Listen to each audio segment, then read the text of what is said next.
ang ato ang tagaag pagtagad karon o ato ang misyonan ang kining nasa kong likod nga tanom. Dati na nako ni gipakita sa inyo ha, ang kining puno sa nangka nga naghatag og daghan kaing bunga.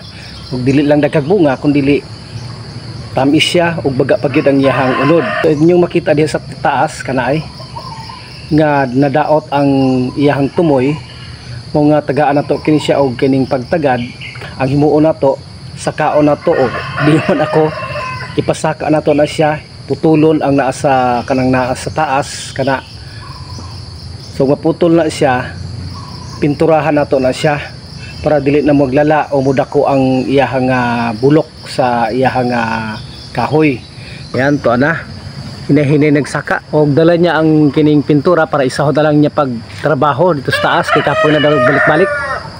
Dala siya gabas, iyahang gigabas. O pagkahuman niya gabas, tanawon pa gyud nato kung asa ng mga medyo naglata nga mga kahoy para kutkuto nato bago nato pinturahan.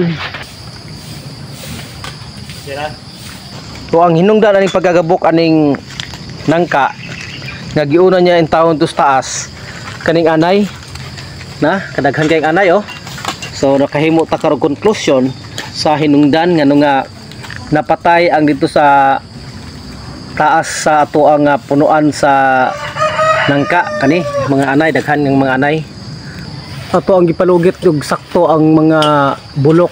Ayan, iyan ang gisugdan og kining pintura ang katong parte aning punuan sa nangka nga giputol o gikuha katong mga bulok.